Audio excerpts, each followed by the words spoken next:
Hello guys, welcome to SC Education. இன்னைக்கு நம்ம என்ன பார்க்க போறோம் அப்படினா 10th standard 5 mark important question seriesல chapter 7 தான் பார்க்க போறோம்.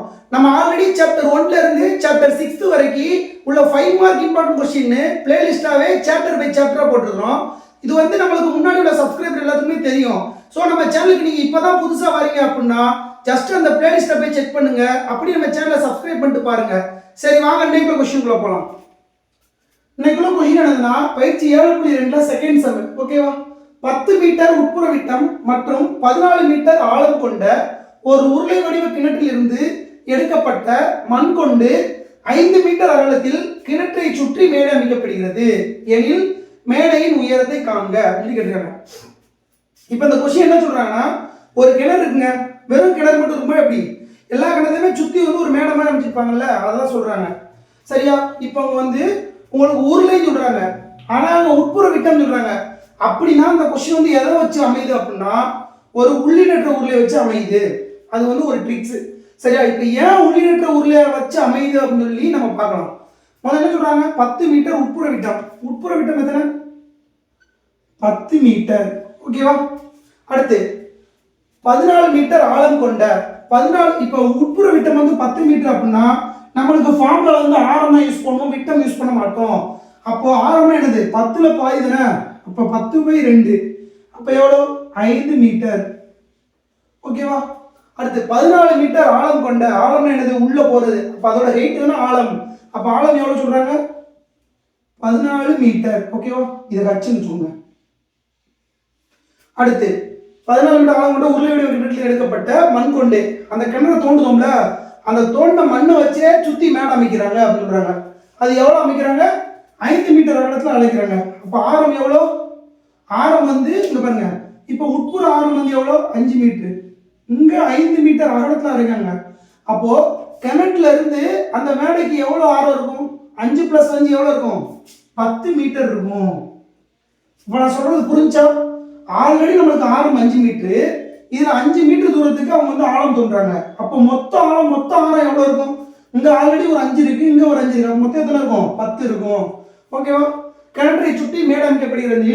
மேடையின் உயரத்தை இதோட உயரம் தான் கேட்கறாங்க. அப்ப இங்க இருந்து கிணத்துக்கு உயரம் எவ்வளவுன்னு கேட்கறாங்க. அப்ப அது நம்மளுக்கு தெரியாது. அப்ப அதுதான் நம்ம வந்து கண்டுபிடிக்கணும். சரியா? இப்போ நம்மளுக்கு உட்புற விட்டம் கொடுத்தாங்க, பட் உருளை தான் கொடுத்துருக்காங்க. உருளைக்கு பாம்பு வந்து 5r² ஒரு ஆரம் தான் இருக்கும், ஆனா அவங்க வந்து உட்புறம் கொடுத்துருக்காங்க. அப்படின்னா இப்போ உள்ள ஒரு ஆரம் இருக்கா, இது என்ன கிணறு, இது கிணத்தை சுத்தி உள்ள மேடை, இது உருளை வடிவமா தான் இருக்கும், இது உருளை வடிவமா இருக்கும். அப்ப கிணறு எப்படி இருக்கும்? உள்ளுக்குள்ள உருளையா இருக்கும். அதனாலதான் அது பேர் என்னது உள்ளிடற்ற உருளை. உருளை வடிவ கிணற்றிலிருந்து மண் எடுத்து கிணற்றிற்கு வெளியே மேடை போடும்போது அது எப்படி மாறும்? உள்ளிடற்ற உருளையா மாறும். இதுதான் இந்த கணக்குங்க. இப்ப அந்த கணக்கு புரிஞ்சா? இப்போ இதுல பேர் கொடுங்க. இது வந்து ஆரம், இது வந்து ஆறுன்னு வச்சுக்கோங்க. அடுத்து இது உயரம், இது h. இங்க ஒரு உயரம் கேட்டிருக்காங்களா, அப்ப இது வந்து h1 வச்சுக்கோங்க, இதை வந்து h2ன்னு வச்சுக்கோங்க. ஓகேவா? இப்போ இந்த ஆரம் இருக்குல்ல, இந்த ஆரம் வந்து கேபிட்டல் ஆர்னு வச்சுக்கோங்க. எல்லாம் குறிச்சாச்சா?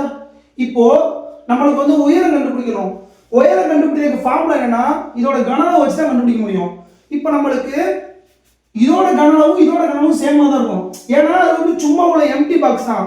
இப்போ தண்ணி இருந்தா எதோட தண்ணி கண்டுபிடிப்போம்? நம்ம நார்மலா கிணத்துல உள்ள தண்ணி தான் கண்டுபிடிப்போம். அப்போ உருளையின் கனளவும் உள்ளிடற்ற உருளையின் கனளவும் எப்படி இருக்கும்? சமமா இருக்கும். உருளையின் கன அளவு = உள்ளிடற்ற உருளையின் கன அளவு.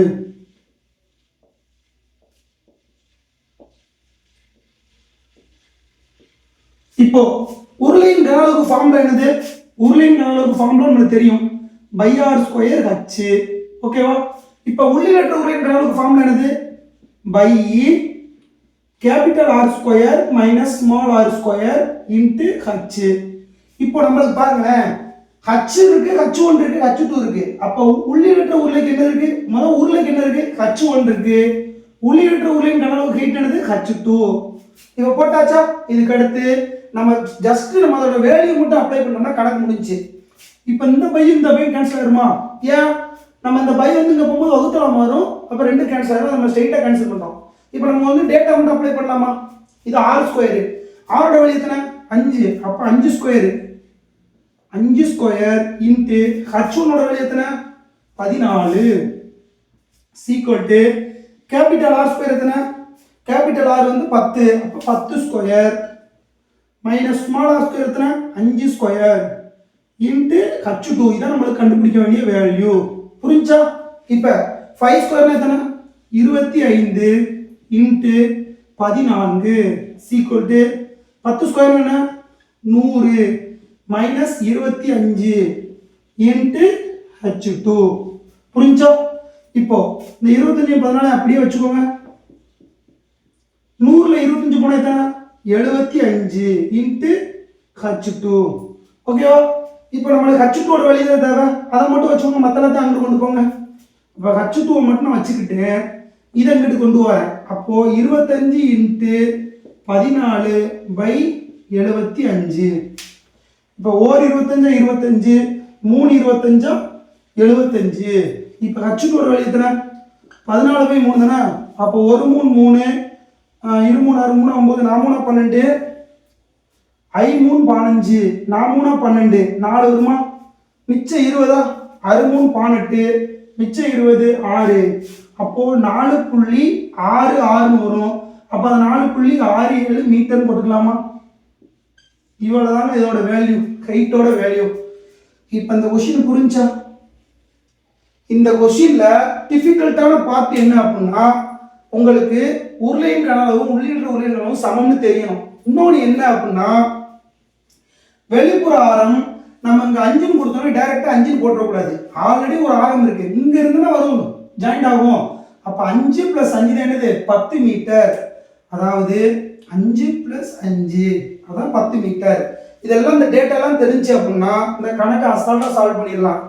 மேக்ஸிமம் இந்த மாதிரி கணக்கு வந்து உங்களுக்கு வந்து கம்பல்சரி சம்லையோ இல்ல உங்களுக்கு வந்து கொஸ்டின் டிஃபிகல்ட்டா கேட்டு இந்த சம் வந்து கேட்டு வச்சிருப்பாங்க.